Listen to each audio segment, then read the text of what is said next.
Hi, welcome to this special episode of Polygraph. We have with us our political expert DK Singh, as well as our senior editor Manasi Phadke, who is joining us from Maharashtra. She traveled extensively across Goa and has done a lot of ground work from there. We will try and understand what is happening in Goa. At the same time, I'll also talk about my travels in Uttarakhand. What is the ground, reality there? What exactly are people talking about as far as Uttarakhand elections are concerned? So let's start with Manasi first. Manasi, you were there for more than a week. What do you think is going to happen in Goa? In Goa, basically, there's a very strong anti-incumbency sentiment against the current government. But the BJP is hoping to sail through all of this just because of the fact that there are so many parties in the fray at this point, and all of them have an anti-BJP agenda, and none of them particularly have any kind of understanding with each other. So, in small constituencies of 25 to 30,000 voters, you have 3 or 4 major candidates and parties contesting. So it's going to be really touch and go. And what the BJP leaders say is that in the constituencies where they are really weak, they don't have one unified opponent. In some of these constituencies, there might be a strong Congress candidate, and some of these constituencies, there might be a strong an independent candidate, or TMC or AAP don't really have a lot of ground right now. But BJP is hoping to cash in on the fact that they will eat into Congress's votes and sail through. But the real election, I would say, will start after the results on 10th March, when we'll know what sort of permutations and combinations will happen and who will eventually form a government, because it's just 40 seats and a lot of parties. So one has to just wait and watch. Do you think the fact that Parikar's son, former chief minister's son, was denied a ticket by the BJP, do you think that would be a factor? Do you think that's an emotive, issue for Goa?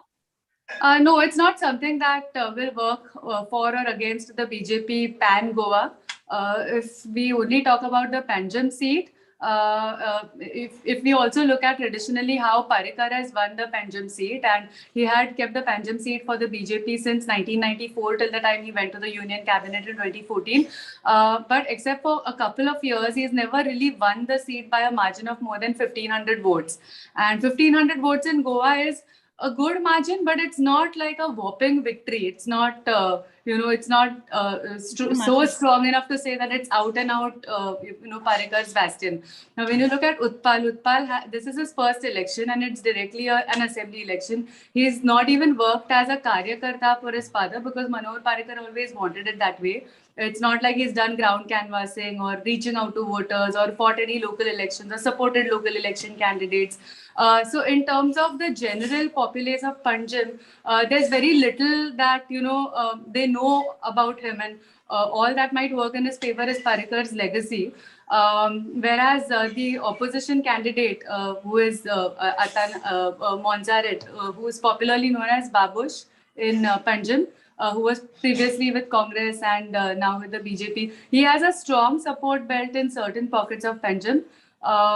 So it will be a tough fight for the BJP, but it's not definitely not an issue that will turn against the BJP across the state. Right. Neelam, what's interesting is, the BJP's strategy there. I and Manasi were discussing it a few days earlier. Right. What senior BJP leaders are saying, the strategy behind denying ticket to Utpal was that, the BJP wanted to get out of Parikar's shadow, an individual shadow. So Parikar is no more. You give it to his son, and then he becomes the face. BJP did not want to do it. BJP wanted to regain its ground as a party which should be voted for, not because it is Parikar's party. Right. That's what we are given to understand. Right, and that's also because BJP really does not have a Parikar-like face in Goa, which has a mass appeal across the state now. Yeah. So what DK sir said is absolutely right. Well, in the course of this live, we will also be taking questions from our viewers. Sumit wants to know, Manasi, will AAP be able to form a government on its own? So I am talking about Goa. On its own, very difficult. AAP has not won a single seat in Goa until now, although AAP has been in the state, for the past over 5 years, and they have decent ground infrastructure on the at the ground level. They have decent cadre development that has happened, but to form a government on its own, one will need more than 20 seats, and it just doesn't seem like it will go in AAP's favor. Here, Neelam, what I would like to point out is, and of course, today I'm not here to talk. I'm here to listen to you. Yes. Because Manasi has spent quite a few days in Goa. You have spent quite a few days in Uttarakhand. Right. I would really like that you people should share your experience on the ground with our viewers. But I'll just be pitching in here and there. So when we are talking about the AAP in Goa, I would recommend Manasi's piece about this caste politics in Goa that she has written a few days back. So basically, AAP's face, Amit Palekar, he's a Bhandari. You never talk about caste politics in Goa, but you always had these undercurrents, So Bhandari is very significant in number. They should be coming around 17 to 20% of the population. Am I right, Mansi?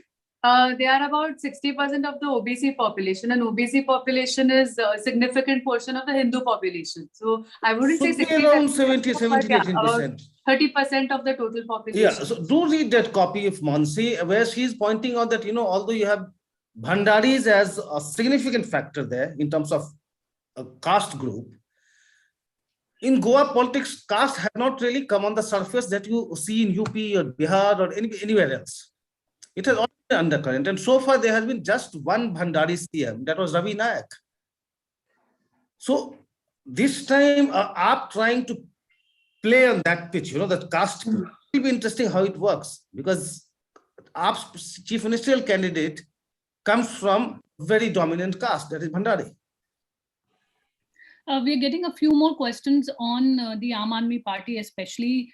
Someone wants to know, is there any chance of AAP getting any seats in Goa as well as TMC? DK sir, if you would like to answer that. Very difficult to say from here. And anyway, as Mansi is telling you, AAP is trying to create some buzz. But if you look at where the Aam Aadmi Party leaders are heading to, from Delhi, you see everybody heading to Punjab. You don't see many of them in Uttarakhand, and you can talk about AAP in Uttarakhand, where you actually telling me that there's a fizzled out. So AAP focus is in Punjab, and their focus tells you that they are expecting a lot in Punjab, and in other states, they are just about okay. So as I said, we're playing that caste card in Goa. If it works, let's say. And Roop wants to know, Mansi. Again, I'll be plugging another story by Mansi when it comes to Goa politics. One story that she has done about Goa is not about political parties. Goa elections are about individuals, about faces. Right. So every MLA, I was talking about Ravi Nayak. Now, Ravi Nayak had started with MGP. Then he helped the Congress to topple MGP. And then he became the CM. Then he went to the BJP Congress government. Then he came back to the Congress. Now he has gone back to BJP. So this kind of politics is on there because it's all about personalities. So for AAP, even the chief ministerial face is quite a new face. It's his debut. He has taken a political plunge. So they do not have the face. And in a state where you have so much of focus on personalities, it makes things difficult for you. So I would urge our viewers to go to our website. Mansi has done some detailed stories around all these aspects. And Roop wants to know, Mansi, why don't people talk about Goa elections with the same fervor as UP or Uttarakhand? Because it's a really small state, and it sends only 2 MPs to the Lok Sabha. It's got only 40 seats. Yes, it's like a crown jewel to have for any party, and especially at this point of time. For the Congress, it's like whatever state you can add to your tally, it's good. And the BJP is anyway on this national overdrive. Plus, for the BJP, they cite an emotional reason why Goa is special to them. It's also special to Prime Minister Narendra Modi, who was declared as the chief ministerial candidate in the executive committee meeting that happened in Goa. So it's special for him in a way. plus Goa's economy. If you go to see, it's not just the significant tourism-based economy, but there's a vibrant real estate economy as well in the state, and everybody else would like to have a pie in it. So it's like a crown jewel to have, but it really doesn't improve your prospects nationally one way or the other. Now we are talking about Goa because it suddenly come into focus with TMC and AAP, although it contested last elections as well. But all these other parties try and contest the Goa elections simply because they can get a certain percentage of vote share in order to get a national party status from the Election Commission. Mansi, I have a question here. You have talked about the Trinamool Congress. Some of the politicians here in Delhi, they are telling us that this TMC thing has fizzled out. Not much is coming out of the TMC's campaign there. Is that true? What is your reading on the ground? Yes, that's exactly right. My reading from on the ground was people are not willing to trust the TMC because the TMC just blitzed into Goa with all these big posters and fanfare, and it's almost like I mean the wrapper that they gave on it was this Queen of Bengal is coming to save you poor people from the BJP rule.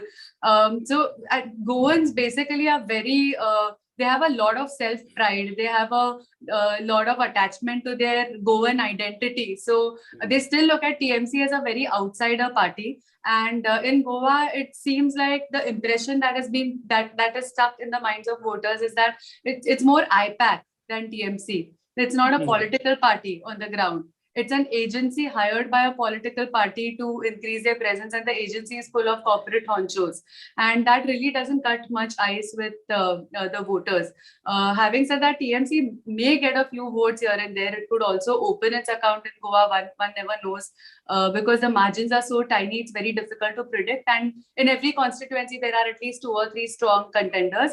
But the TMC's claims initially of trying to form a government in Goa or bringing about a change the way it did in Bengal, I think IPAC is probably headed for a failure in that aspect. And TMC leaders will be heartbroken, of course, but and yeah.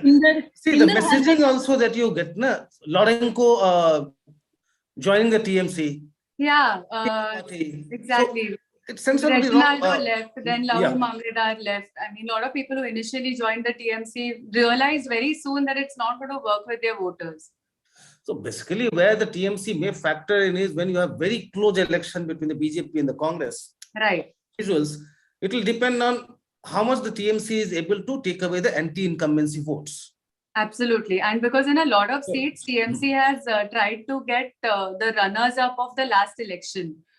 Which is very interesting, and that is where they will be able to cut the anti-BJP votes. Yeah. Inder also has a question for both of you. I'll also pitch in for Uttarakhand. He wants to know what are Congress's chances in Uttarakhand and Goa and even in UP. So, DK sir, if you can talk about UP especially. Congress, again, I'm going by your feedback, Neelam, as you're saying there is massive anti-incumbency on the. Yes. Anti-incumbency factor is so massive, and people are talking about these frequent leadership changes. And Dhami is hardly, mass leader as such. Right. And he hasn't really made much of an impact. So it's all about Narendra Modi's vote. Correct. So the video clips they have been releasing the party, even there you see Modi everywhere. He is the face of the campaign. One picture here, there. So you see the campaign, but I have been talking about this repeatedly in my shows, that the gap between the vote shares of the BJP and the Congress is so huge. In 2017 election, BJP got 46.5% votes. Right. And Congress got 33.5% votes. So if there was a difference of 13 percentage points in assembly election, it went up to 30 percentage points in the Lok Sabha. But, it's not very difficult to, you can say that the Lok Sabha it was for Modi, but 13% is also pretty significant.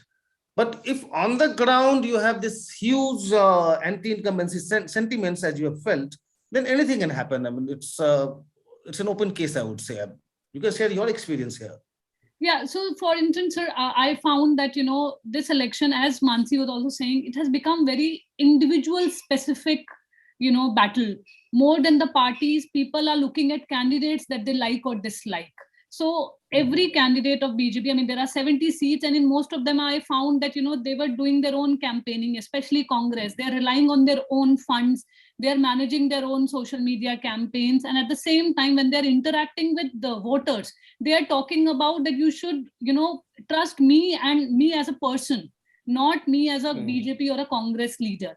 At the same time, anti-incumbency is at its peak. Unemployment is a major issue, not only for the youth, but a lot of people, migrants who returned, to Uttarakhand. So all of them are talking about that there are no jobs.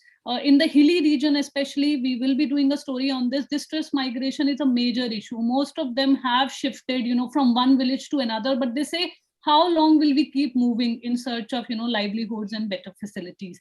At the same time, there are some key areas. If you look at Udham Singh Nagar district, there you have around 32% Sikh voters, and there are around 7 seats on which they can have an impact. And farm laws is still an issue. So they are definitely saying that we are not angry with the BJP, but will they go with the BJP or not is something that, one will have to, wait and watch. So that is again, where there are 70 seats, 7 seats become an important a number. So, Neelam, but yeah, anti-incumbency factors, fine. I think what may also matter is, are these sentiments we are talking about issues concerning issues like unemployment, development, petrol, diesel prices there? I mean, it was fighting the people hard, because last time I think I was there in December, everybody was talking about it. Cylinder prices, everybody talks about it. But the fact is, when we are discussing vote shares, right? So in 2017, BJP won because of Narendra Modi. Right. In 2019, BJP got this huge lead in Uttarakhand. It swept Uttarakhand again because of Narendra Modi. Are the people again going to vote for Modi, or are they looking at the chief minister now? That will be the question. Sir, I'll definitely say that as far as people are differentiating between BJP and Modi, they are full of praises for PM Modi, his way of, governing the country. At the same time, they say that they have full faith in PM Modi. But as far as BJP in Uttarakhand is concerned, they are a little unhappy. So it'll be interesting to see whether they will this time again go with the brand Modi and vote for the BJP, or whether they want a change in terms of, the specific MLAs. At the same time, if you look at BJP overall, the BJP's campaign, all their chief ministers, for instance, former chief minister, they are missing from the social media campaign. They're missing from the publicity campaign. All of them have been more or less restricted to their own constituencies. So at one point, BJP leaders say the idea is to, to ensure that the focus remains on Pushkar Singh Dhami. The problem with BJP in Uttarakhand is last time they won 57 seats, and all 57 were chief ministerial aspirants, and they continue to be so. Yes, so that remains a major issue. Even today, you have half a dozen former chief ministers, and the rest are aspiring chief ministers. There is nothing you can do about this there. No, but because BJP has given a slogan of "Ab ki baar 60 par," but 60 is definitely not. So again, what I was discussing with Manasi in the context of Goa elections, here also initially BJP leaders would tell you that probably the Aam Aadmi Party would be eating into the anti-incumbency votes, as well as UKD, the Uttarakhand Kranti, and UK. So if anti-incumbency votes are getting a split, right, it happens to a significant degree, right, may help the BJP, but correct. You are telling me that the buzz around AAP in Uttarakhand is not there. Yes, the campaign has fizzled out. You have, say, a Mayawati going to Uttarakhand. Now, that Dalit factor is pretty important. You have 19% Dalit. 19% Dalit votes, yes. Mayawati, see, BSP almost lost its ground in Uttarakhand. I think last election they got 0 seats with just about 6-7% vote share. Mayawati going there just for a day. Again, you take away the chunk of Dalit votes from the Congress. Right. It will hurt the Congress. So it's not just about anti-incumbency against the BJP. It's about the votes which would have gone to the Congress. How much of that will get a split because of different factors? No, in that sense, it's become a very interesting, election in terms of that, I would say a very close contest that, the advantage that the BJP has, as well as, what Congress can achieve, it remains to be seen. And because also the kind of leaders who have shifted allegiance, I mean, somebody like Yashpal Arya, big leader. Harak Singh Rawat. Yashpal Arya's son, though he's a first-term MLA, but these people switching loyalty back to the Congress on the eve of the election, that does actually, generate some kind of momentum for the party, in the sense, in terms of public perception. Again, people feel that, people are going back to the Congress. So yes, Congress does have an advantage, but if you look at past elections, it has a huge disadvantage because it has a huge gap to fill. Right. Mr. Panda wants to know, has Dhami been able to come up as a face independent of PM Modi's popularity in Uttarakhand? Well, I'll definitely say that as far as Tirath Singh Rawat is concerned, who was there for 3 months, if we compare Pushkar Singh Dhami to Tirath Singh Rawat, definitely he is much more popular. He has been touring the state, he has been campaigning extensively. At the same time, he's a young face. He doesn't really, come up with these controversial statements. He's in a way towing the party line, but at the same time, if given a chance, if the BJP is at all able to come to power, then he definitely has a future in Uttarakhand as far as BJP is concerned. But I will still say that he is largely depending on PM Modi's brand value. So even if you see the publicity campaign, the poster everywhere, and in his statements also, he's always talking about what the center has done, what PM Modi has achieved. So his own, I think it'll still take some more time, but it all also depends on the outcome of this election. But where two of his predecessors did better than Dhami is about their ability to create headlines every day. Yes, with their statements. Dhami, that way, looks more sensible, more alert. Yes. Very careful about what he wants to say. Guarded. Very guarded. Yes. Soham also has the question for you, Mansi. Will AAP cut both BJP and Congress vote? Difficult to say where it might cut BJP votes, but as of now, it looks like AAP will be a definite threat to the Congress.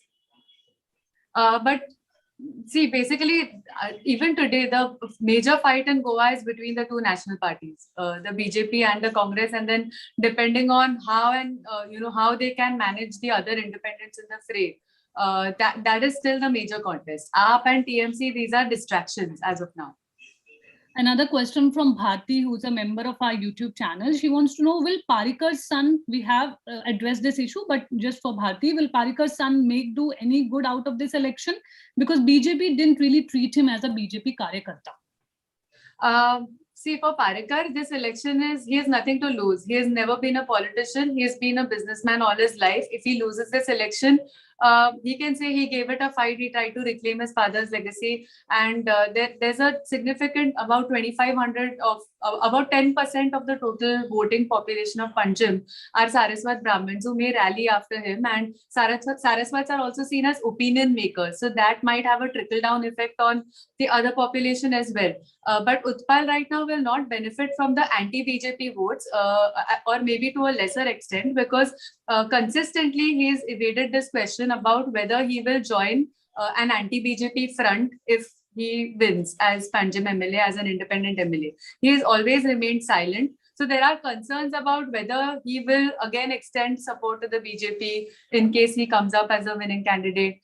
So that's where he will lose the anti-BJP votes.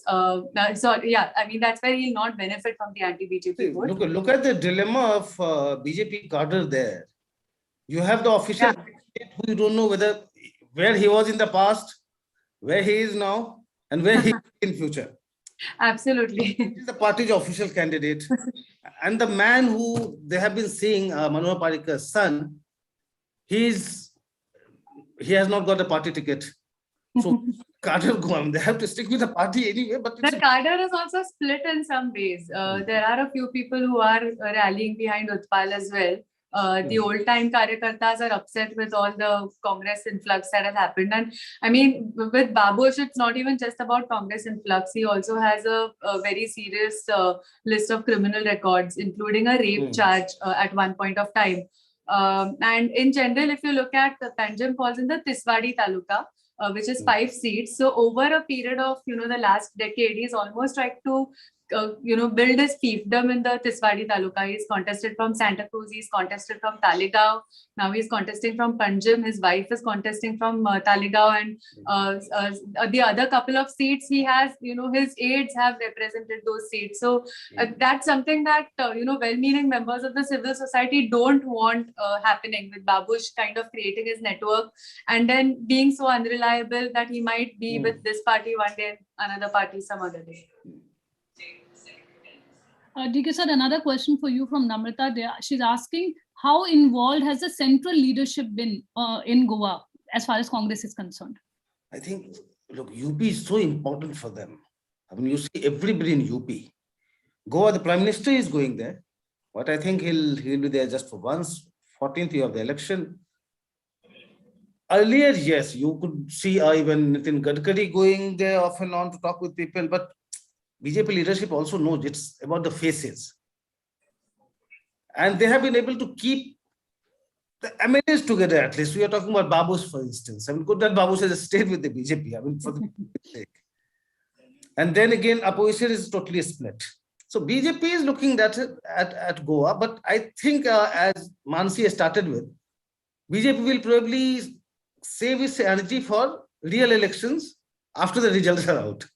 That is when split and who to bring, how to bring them together. That will be the real task. That will be the challenge, because these are all anti-BJP forces as well. To convince AAP to join BJP or to convince AAP to even join Congress will be an uphill task in some ways, or TMC will even be worse. Now look at. But at the same time, Congress is quite alert this time. In 2017, it was Susegard in, Goan terms.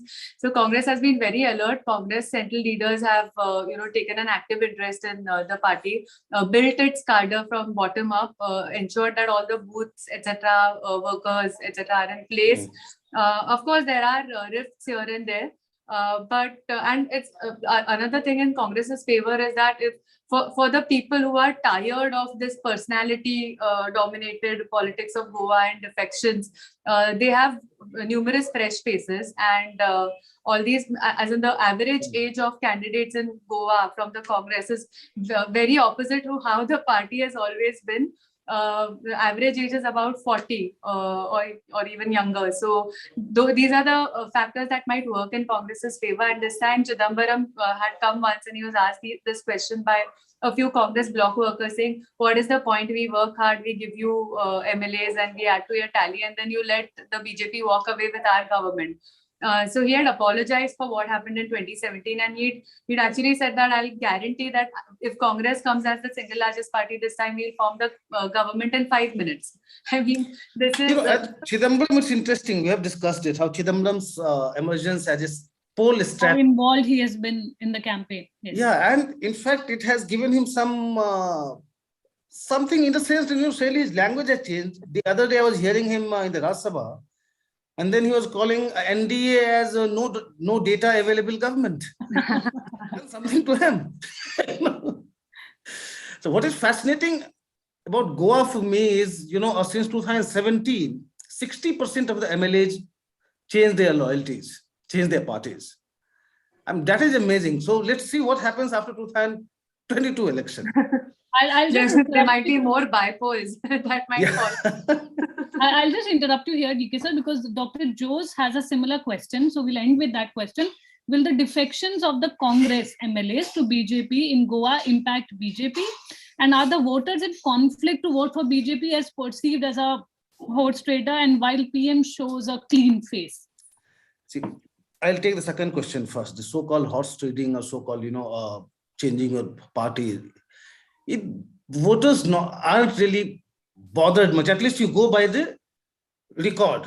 So you had this Operation Kamal in Karnataka, and all these people got re-elected. Whoever was given the ticket by the BJP, people who had come from JDS, people who had come from Congress, they won the by-election BJP ticket. Madhya Pradesh, Jyotiraj Scindia came out of the party with so many MLAs. They installed the BJP government.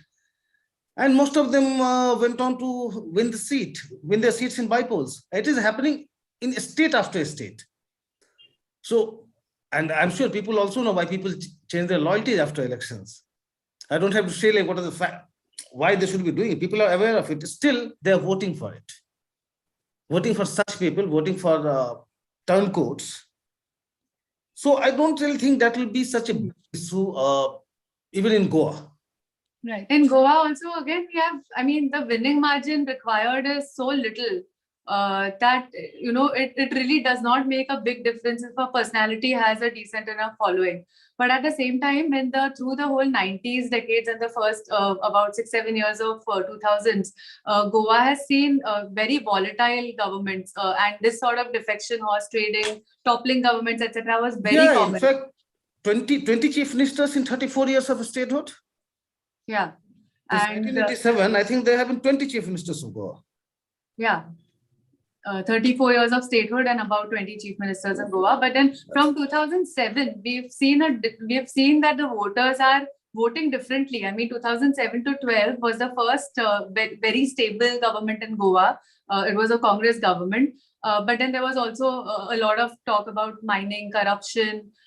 There were anti-incumbency sentiments. And 2012, again, the voters gave a decisive mandate to the BJP. So these two elections, we've seen that Goans are rejecting that kind of volatility in their governments. Goans are rejecting fractured mandates. Goans want stable governance. This is what we have seen from 2007 to 2017. 2017, again, the Congress had a pretty decisive mandate. It's just that the Congress was not able to form the government. So if this is the sentiment that has carried forward, it would be very interesting to see how the results are seen. Look at this. I mean, what do people do? Congress had 17 MLAs when the elections were held. Yes, Congress had 17. Digambar Kamath. Yeah, Digambar Kamath. That flock has gone to the other side. Yeah. But well, Meghalaya has done better. We have seen like from 21 MLAs, they are down to 0. So, and I'll say that anyway, I'll not digress. So, yeah. No, I'm saying this is not an issue just regarding Goa. If you talk about Uttarakhand defections, in the sense that the former Congress chief Kishore Upadhyay, he has shifted to BJP. He's contesting from Theri, and the BJP MLA has shifted to Congress. So you can just imagine what the voters must be. You can just imagine the plight of the voters who really bother about political loyalties. Exactly. And then, and I I was on my way to Theri, and I decided to speak to him, and I realized in the small nukkad meeting that he was doing, he was talking about how much work he has done for the voters, and at the same time he was criticizing the former MLA, the sitting MLA, but he was in full praise of BJP. So you can just understand the dichotomy. So yes, thank you so much for joining in and sharing your analysis as far as Uttarakhand, Goa, and overall elections are concerned. We will be back next week. Thank you so much. Thanks, Manasi. Thanks, Neelam.